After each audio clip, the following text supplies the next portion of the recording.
Thank you, Count Corla. Last week, the Taoiseach visited Rosslare Europort and Rosslare, and for the umpteenth time, an announcement of 40 million that would have been spent developing a customs post post-Brexit. This money would have been spent in any event. The point being is that the government are not committing any money to Rosslare other than that of which is necessitated as a result of Brexit. No investment was announced that would deliver the upgrade of the port, deepening the waters, providing a new pier and quayside to facilitate the cheaper movement of goods from Ireland to mainland EU. No announcement to facilitate the creation of 2,000 jobs in the green wind energy sector, which Rosslare Port is uniquely placed to accommodate. Then, Count Corla, the National Development Plan was announced yesterday, and astonishingly, there is no specific section to deal with post-Brexit infrastructural requirements or otherwise. No recognition that Ireland is going through the most difficult of marriage breakups, and there is no consideration of this fact in the National Development Plan. There is nothing in the National Development Plan that would indicate the strategic importance of Rosslare Europort.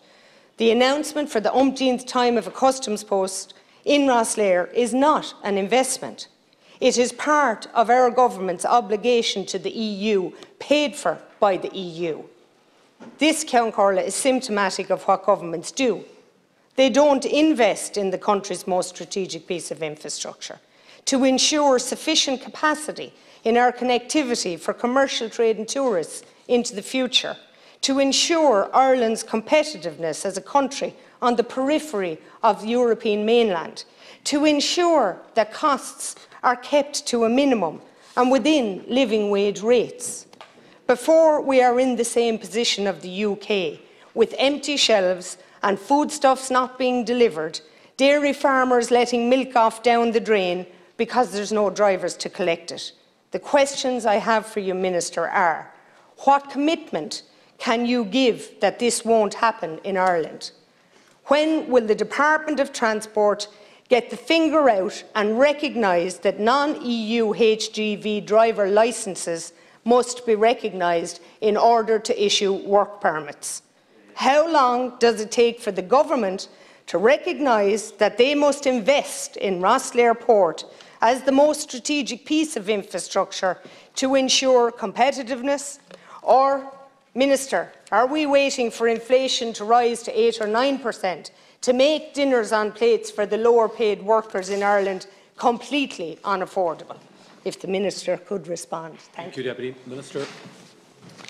Well, first of all, in the context of the significant increase in shipping services from Rosslare direct to the continent as a result of Brexit, and to enhance Rosslare Europort's trade competitiveness, Oireachtas and Rosslare Europort's strategic investment master plan for the port over the coming years has been completed. The master plan includes investment plans for €42 million over the period 2021 to 2026 in customer facilities, port infrastructure, freight facilities, port assets, new technology and linking the new entrance of the port with the proposed new port access road. Additionally, to support the free flow of import and export trade through Rosslare to GB, there has been significant engagement, preparation and investment in the state agency facilities required at Rosslare. Temporary customs, agriculture and health facilities were constructed by OPW in the lead-up to a possible no-deal Brexit in 2019. These facilities are located outside the port in Kilrain on the N25 approaching Rosslare town. These facilities are intended as interim facilities pending the construction of the permanent facilities within the port itself. Rosslare Europort is unique among the state-owned ports, as it's not a commercial company operating under the Harbours Acts, but instead operated on a commercial basis as a division of Oireachtas, with all investments funded from port revenues. The Department of Transport continues to liaise closely with other government departments and agencies and with Rosslare Port and Oireachtas in relation to the design and development of the permanent customs, agriculture and health facilities. In August 2021, OPW submitted a planning application to Wexford County Council in respect of these planned facilities. This investment, along with the Rosslare Europort Master Plan, will ensure that the port is fully capable of meeting the controls required by the UK becoming a third country and of meeting the needs of future shipping capacity growth.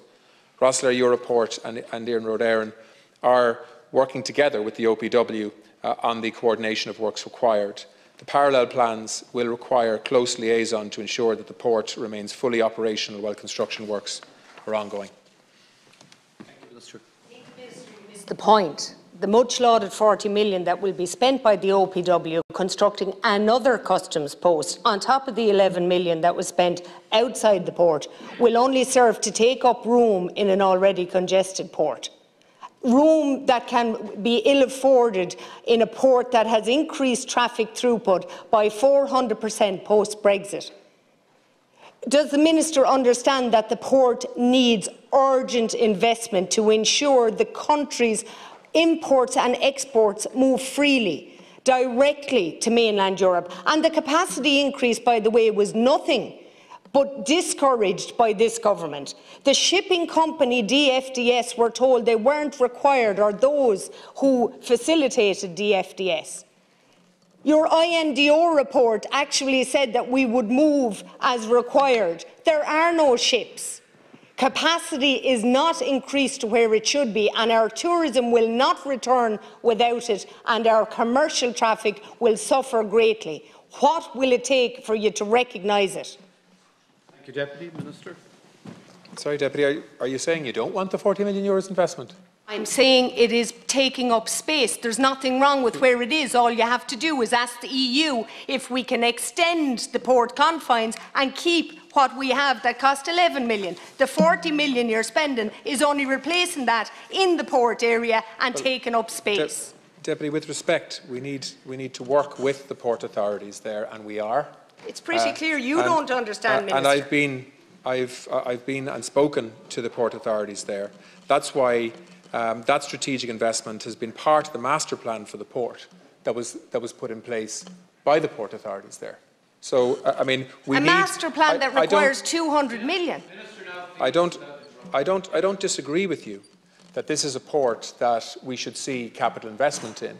It's a port that has shown extraordinary capacity since Brexit has taken effect. We've seen dramatic increase in freight traffic through Rosslare in terms of direct ferry links with mainland Europe. And I've spoken to many of those ferry operators in terms of doing that. So where's the investment? Deputy, with respect, like with any port, you need to plan for investment. You need to drive and fund most of that investment through revenues that come through the port. It's not a case of simply looking for capital grant aid from the government in relation to it. The government will, of course, look and work with the port authorities in Rosslare to do what we can. But like every other port, these are commercial decisions that need to be planned for and made in that context. Deputy